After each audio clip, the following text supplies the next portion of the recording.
Good morning.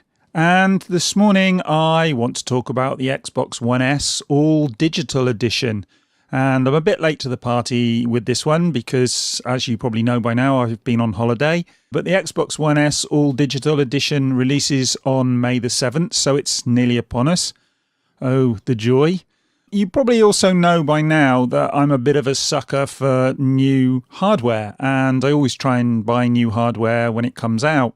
I've bought several PlayStations, I've bought several Xbox One S's, I've got one Switch, although I'm looking to buy the Pro when and if it arrives.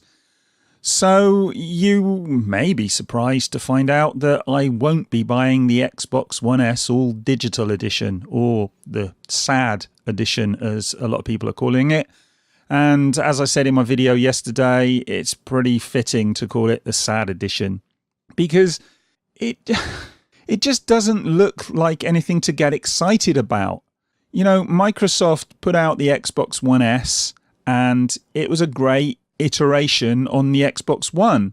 And then they came out with the Xbox One X, which was a phenomenal piece of kit, and I still love my Xbox One X.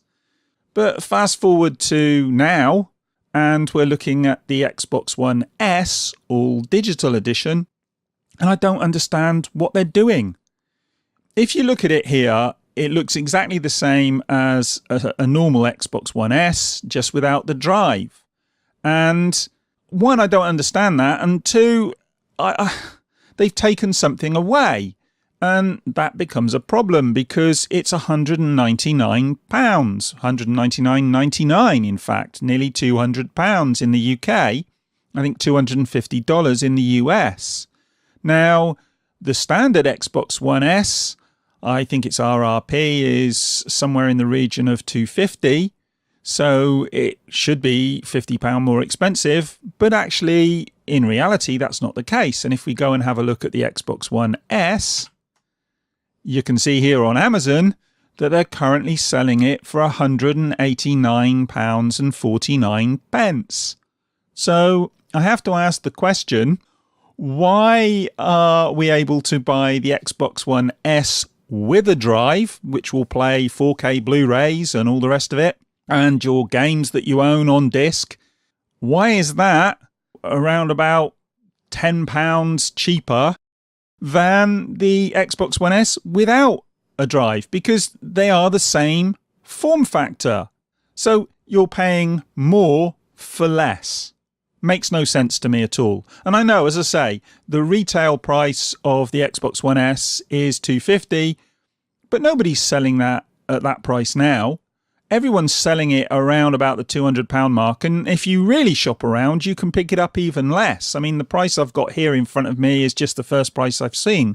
And if you look over on the right here, everybody, Monster Shop, Technology and Media, Level 99, get all these different people, and I've got no axe to grind with these guys, I don't know who they are, but they're all selling through Amazon, and they're all under £200.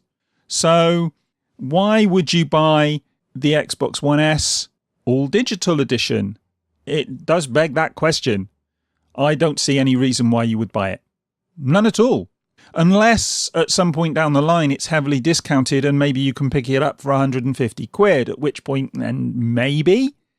But I don't see why you would do that even then, because you can still probably pick up the standard Xbox One S for around about 180 quid.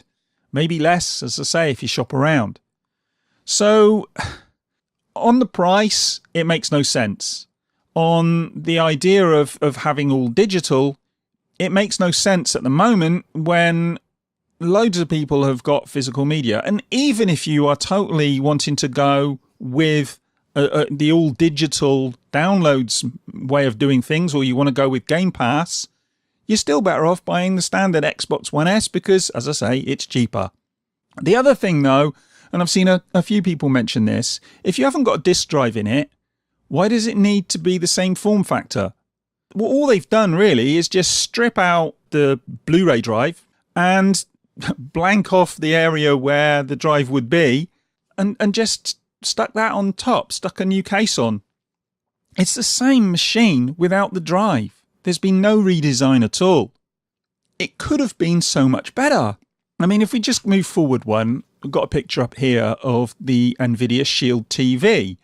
And I own an original NVIDIA Shield TV with a 500 gig hard drive in it. Now, they don't sell that one anymore, but it just goes to show that you can produce something in a small form factor that can have a hard drive in it.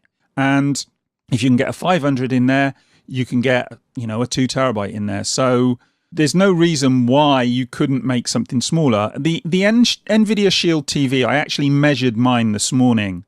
And with a 500 gig hard drive in there, and don't forget you can plug in an external drive to this, and you can plug in an external drive to the Xbox One S, all digital, or the standard Xbox One S, and the X as well. It's 210 millimeters wide, 130 millimeters deep, and 20 millimeters high. That's how small the NVIDIA Shield TV is. And that's the one with the 500 gig hard drive in it. And I think, I've not seen the one without the hard drive, I think that's slightly smaller, so smaller again.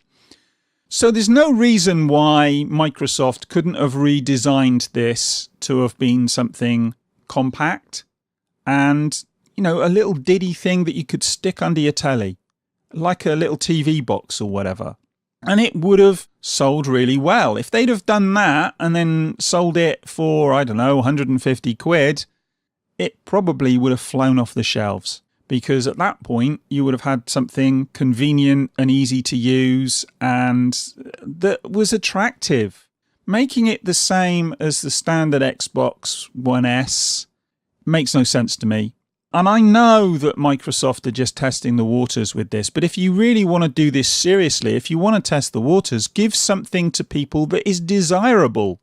And while I like the form factor of the Xbox One S, I don't like the form factor of the Xbox One S all digital because it doesn't need to be that big.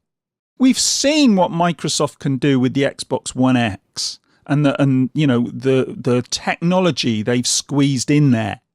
So why couldn't they have applied that same design nous to making the all-digital edition something really desirable? Because if you want to push this, that's how you do it. You don't do it by some half-assed attempt at trying to cash in. I really don't understand how this is going to push the brand. And in fact, I could actually see this damaging the Xbox brand. I honestly don't get it. Microsoft have been doing fantastic things with their hardware. The controllers, design labs where you can design your own controllers. All these things, the hardware has been fantastic lately. And I'm really impressed with it. Games aside, we're not going to get into that here. You probably know what I think about Microsoft games as it stands. But their hardware's been fantastic, and this seems to me like a massive step backwards, a real misstep. The Xbox One S there, $189. Xbox One S all digital, $199. It makes no sense. It's ridiculous. And Microsoft have said this is always going to be 50 quid cheaper than the standard Xbox One S. And it's just not in reality. I would imagine this is going to get discounted heavily pretty fast. And I don't see why anybody out there would bother buying this. It's a complete waste of time.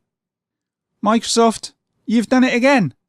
This is not as bad as the release of the original Xbox One back in 2013, but it does make you wonder, everything changed under Phil Spencer. We thought things were improving, and then we get this. Oh dear. Someone somewhere needs to go away and have a rethink. This just beggars belief. But anyway, that's what I think. You guys might be able to tell me why this is a good buy, why it's a good idea. I doubt very many people could say that this is a good idea. Why would you pay extra money for having less product? But, maybe I'm missing something. And if I am, let me know in the comments. And if you like this one, do the usual, give it a thumbs up and subscribe and all the rest of it. And come and see me on Twitter and on my Discord as well. And maybe we can have a chat about this. But in the meantime, I'm going to do my usual thing and go and get myself a cup of tea. And I'll speak to you in the next one.